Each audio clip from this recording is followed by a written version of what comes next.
Hey, good morning, good afternoon, good evening, wherever you may be. Scott Luton here with you on Supply Chain Now. Welcome to today's special live stream. Today, folks, on Breaking News Now, we're going to be featuring the CEO of a powerful nonprofit that is transforming healthcare delivery around the world to reach everyone. And their noble mission has reached its 25th anniversary. Stay tuned so you can learn more about how you can help and get involved in the mission. But before we get into that interview, I want to share a quick resource with you, right? It's all about sharing resources here on Supply Chain Now. Check out With That Said, which offers an almost weekly digest of resources, tools, and views, as well as our upcoming live shows right here on Supply Chain Now. You can check out the link right there in the chat and make sure you subscribe today.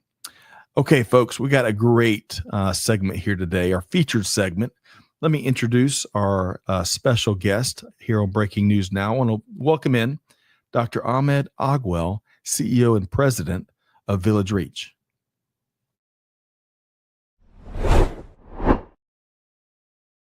Hey, Dr. Ogwell, how you doing, sir?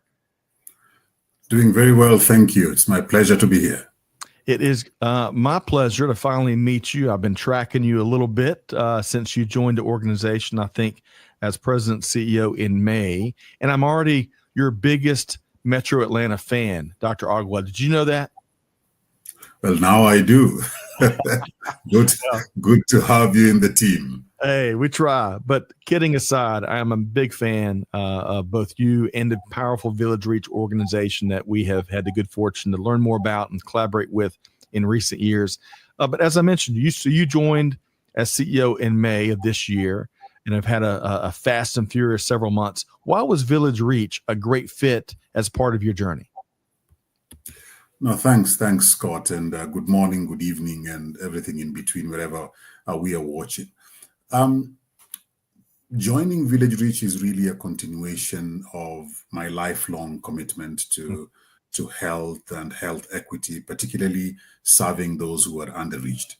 In my career, from the Ministry of Health in Kenya to WHO, to the UN Foundation, Africa CDC, and now here in VillageReach, I've lived through a lot of different permutations of healthcare, health emergencies, going through a lot of reforms, some successful, some not so successful, right, around the world. And I've seen what happens when people are left behind. I've also seen what is possible to happen when you build health systems to be able to include everybody. So I would like to bring that experience that I've gone through and my vision to VillageReach, and not just to lead VillageReach, but to be a partner to the wonderful colleagues that I work with, partner to the governments that we serve, partner to other communities that are really the impact factor in the work that we do. My vision is very aligned with that of VillageReach, and it's really quite simple. Let's build health systems that are going to be resilient in terms of crisis, systems that are going to every day deliver to everyone, including those who are hardest to reach. So this is what has brought me to VillageReach. Dr. Ogwell, two quick thoughts. Man, it sounds like you have had an incredible journey across industry, across some powerful organizations. So to bring all of that wealth of experience and expertise now into the VillageReach organization, it sounds like a match made in heaven, my friend. Well, we are on earth, fortunately, at the moment. Heaven is tomorrow. But really, we are going to do everything to make us as beautiful a place to live on this earth as heaven could be. Well, and on that point, and kidding aside, I really admire your vision of leaving no one behind, right? And helping every single person out there, especially from a healthcare standpoint, families. And I love that aspect of who you are as a leader, and of course, the powerful element of the VillageReach DNA. All right, so let's talk about this, because VillageReach celebrated its 25th anniversary this year. Let me share. I took a couple statistics from the website, villagereach.org, folks. By the way, go check out villagereach.org. Check this out. 111 million people with increased access to quality health care, 675,000 health workers that VillageReach has supported. What an incredible force multiplier effect, and 14,000 health facilities that have received and sent deliveries of health products through the organization's programs. Wow. Talk about making an impact. So with that in mind, and with the 25th anniversary of the Noble Mission in mind, tell us more about the organization, how it started, and give us some of the critical elements of its mission today.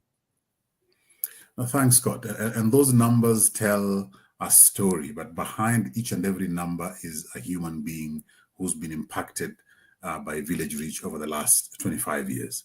And VillageReach began as an idea in crisis.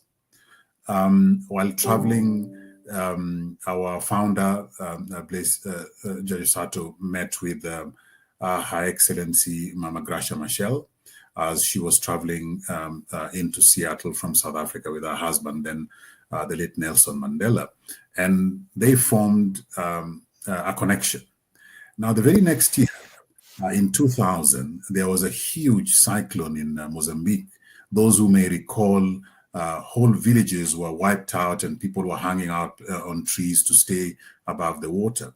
Wow. Now, seeing that crisis and appreciating that you don't just sweep away people's homes and farms, you also sweep away health facilities. It did occur to Mama Gracia Machel that children will not be having vaccination. Mothers will not have space to be able to deliver safely. Every affected person out there will not be having healthcare. And so she reached out to Blaise, our founder Blaise, and trying to figure out, you work with a telecommunications company, how can we be able to help those who are in places that are hard to reach? That was the beginning of a very important journey that resulted in the formation of VillageReach, trying to get health products and services to people who are right out there and not able to access it because there was no infrastructure that could be able to deliver it. So our work began 25 years ago in one province in Mozambique, a very difficult to reach province as a result of this very bad climate event. But we have grown from that one event. Today, we have worked in over 26 countries on the continent of Africa and beyond, by the way. And we have established offices in at least 4 countries and counting. And we have certain roots in which we are grounded as an organization. I'll share a few of those, Scott. Please. One is ensuring that we have proper supply chains to deliver health products. And we deliver health products and we bring back samples, for example, for laboratory diagnosis. In this way, the most far-flung health facilities have access to these health products, and we can be able to bring back the samples to the center for proper diagnosis. We ensure that this is not only happening during peace times, but we sustain it even during times of crisis. So this is one very big thing that we ensure continues to happen throughout the work that we do in all the countries. Second one, Scott, is we advocate for integrated delivery of services. We don't want to see these vertical things that you have one disease very well looked after and then other conditions are not serviced at all. When you integrate the supply chain, when you integrate your health delivery, it means that the health system can be able to carry any disease that comes along and the people will be much better protected in that way. So these are some of the things that we do to ensure that legacy that started 25 years ago continues to support and grow access of health to the most underreached. Dr. Ogwell, thank you so much for sharing more about the genesis of VillageReach and critical elements of the mission. And one of my favorite parts of the story that you told is the power of the supply chain community around the world of enabling and not just healthcare, but any humanitarian aid. And it's really critical. That's one of the most powerful illustrations of how the supply chain world can really change the world we live in. Right. And supply chain, of course, is critical so that we can ensure we're providing healthcare for all all around the world, right? We had a great guest that joined us a few years back, Dr. Ogwell, and I reference this often because I think it simply puts a really a powerful thought. No product, no program, right? No product, no program. Absolutely. And what does that conjure up in your mind when you hear something like that, Dr. Ogwell? Oh, I quickly see zero-dose children who've never been vaccinated for any disease, even though the vaccines may be available within their country, within their community. And the availability of the right products to the right communities means that children can be able to grow beyond the age of 5, a very critical age, especially in resource-poor communities. And when those vaccines are made available, which we do, when those vaccines are made available, those children can then have a fair shot at life to grow and be productive like others are. The other thing that comes to mind when there's no product, there's no program, is when individuals are unwell. You know, the 70% of consultations will require diagnostics to complete the diagnosis. It will mean going either to the lab or going into for an X-ray or something like that. Now, that 70% means that we must get our samples to the laboratory in a safe way. Right. If it is in a far-flung community, it means we need a system that will get the lab sample from the facility to the main laboratory, which may be very far away. And we do a lot of that lab sample transport in a safe way so that we get the right diagnosis being done, and then the communities can be able to get the right management. So I totally agree that if you don't have the right products, you cannot have the right program, and communities cannot have the health that they deserve. Dr. Ogwell, thank you so much for sharing those powerful illustrations. And folks, stay tuned because we're going to make sure Dr. Ogwell speaks to how you can get involved and support the mission.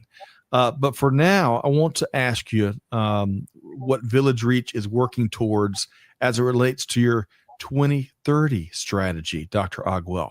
What are some important elements of that? Thanks, Scott. Our 2030 strategy focuses on responsive primary healthcare systems. This is the center of that strategy. And we center it around responsive primary healthcare systems because that is the way to achieve health equity, especially addressing the most underreached. We believe that each and every person needs the healthcare that can be made available to them so they can be able to thrive within their own communities. If you look at the continent of Africa, 52%, we are talking 600 million plus individuals, don't have full access to responsive healthcare services. Wow. This is a lot of people. And in our experience, and we've been at this for the last 25 years, Scott, we know that we cannot be able to reach the critical targets that have been set, whether it is SDGs or any of the other targets that have been set on a disease basis. We can't do it unless we ensure that those who are underreached have access, unless we make sure that inequities are addressed, and women, children, adolescents who form the majority of the underreached, they have their health addressed properly. So we see ourselves being part of that movement that delivers the best possible health system for the continent of Africa and beyond.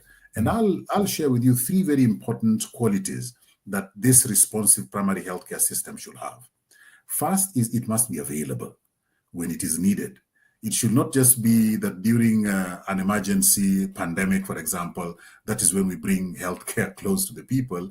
Whenever it is needed, that primary healthcare system must be available. Second is it must be adaptable to the changes, so that if there are knocks and pushes within the environment for whatever reason, that system adapts and is able to deliver even better to the communities. And the third thing is that it must respond, and not just once or twice, routinely. It must respond to the needs and the preferences of the communities that are served. One community may prefer healthcare delivery in one way, and another community may prefer healthcare delivery in another way. Let us not bring things they don't understand. We need to bring healthcare in a way that the communities actually understand. So these are some of the things that I think if we do, we'll be able to address that 600 plus million people who don't have full access to the healthcare services that they need in a way that is available to them, in a way that is adaptable to any situation, and in a way that is responsive to their own preferences within their communities. Availability, adaptability, and responsiveness. If I'm picking up what you're putting down, and going back to the numbers, we've got so much more work to do. It's important to stop and call time out and celebrate the impact we've made in these 25 years that the VillageReach organization has been leading its mission. But to your point, we've got so much more work to do. And that's where I want to ask you this next question, because whether we like it or not, there's been lots of changes in the global health funding environment here in recent months. How has all of that affected your goals at VillageReach? The whole area of global health means that the world needs to pull together. And for global health to be successful, we must exercise solidarity. And solidarity means that today Scott needs help, Ahmed will help. Tomorrow Ahmed needs help, Scott will help. And there's always the possibility that one person who needs it today will be the one that is giving it tomorrow. We need to pull together. And the traditional donor-driven programs that we see across the resource-poor countries in the world is too fragmented. It does not address the real priorities of those who need it. It is driven by external priorities. It is based on models that are external as well. And we need to ensure that a new way of delivery is implemented on the continent of Africa, especially, so that it ties down priorities of the underreached, it ties down priorities of the communities. Now, to the changes in the global health funding environment, I mean, it was a huge slap, right? And a big slap needs to translate into us waking up to be able to make the environment of ours better so we don't get another slap. And it is really time for particularly those who work on the continent of Africa, and especially the African countries, they need to start reimagining public health by starting from the resources that they have. I mean, we are looking at a situation of resources being in place but are not being used efficiently. So for me, the first place to start to address this global health funding challenge is to utilize the resources that the African continent has more efficiently. If we push each dollar to be able to deliver the programs using a model that is acceptable on the continent and within the communities that we work, we will achieve more. Now, on top of improving efficiencies, we need to ensure that any support that is coming to the continent is based on local priorities, is based on the local context of delivering service, and is addressed at the underreached of the society. That way, everybody above that is also going to benefit, and the indicators are going to improve. We cannot have a situation where donations come with some restrictions. Donations come with other priorities. For example, Scott, if you have this beautiful, nice shirt that you're wearing now, and someone gives you another 2 shirts and not a trouser, it's very difficult to walk around with 2 shirts and no trouser at all.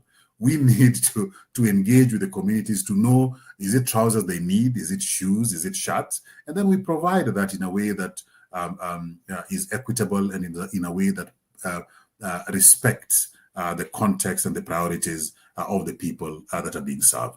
So although there's a huge slap that came as a result of the reduction in overseas development assistance and other types of support, it is an opportunity to redesign the systems. It is an opportunity to bring efficiencies into the systems. It is an opportunity to address the priorities of the communities that are being served. It is an opportunity to be more innovative, making things simpler, not making things more complex and more expensive. And it is possible to do. And that's why we as VillageReach are working towards increasing that 111 number that you mentioned. We would like to increase that to 350 million people having access to proper healthcare by the year 2030. It is possible to do, and working together, we are going to reach that target. Hey, I believe you, and I admire your practical passion, optimism, and despite the environment we're in. I think that's the hallmark of a great leader, because there's been no shortage of friction and challenges in this interesting environment we're in. But we need folks, I think, such as yourself, that see the opportunities more so than the challenges, and that's how we're going to solve them. And I believe you, and you've got our support for sure. But for folks out there that may be tuned in, maybe they're listening to this podcast, or maybe they're viewing this on YouTube or some other places that this will be. I'd love for you, Dr. Ogwell, to speak to them if they're asking themselves, well, hey, how can we help? How can we support what Dr. Ogwell and the VillageReach organization is doing? What would be your answer to them? The biggest support always starts from understanding the work that we do. And our website, VillageReach.org, VillageReach one word, .org, has a lot of that information that will be needed. It also has an easily accessible donate button that you can be able to use to support the work that we do.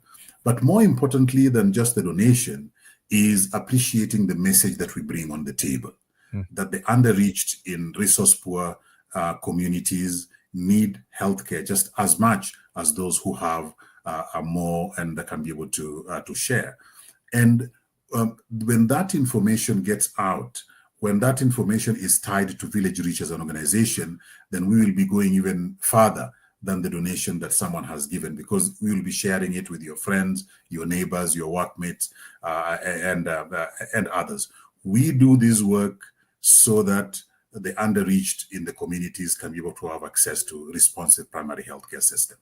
So our website, again, VillageReach one word.org, has a section for donation, and we are looking forward to you working with us so that we can be able to achieve the 350 million by 2030. It's possible if we work together. Undoubtedly. Folks, you heard it from Dr. Ahmed Ogwell. Check out villagereach.org. It's just that simple. And I loved his first piece of advice. Let's seek first to understand the mission, understand the need. You'll find a lot of information on the VillageReach website there.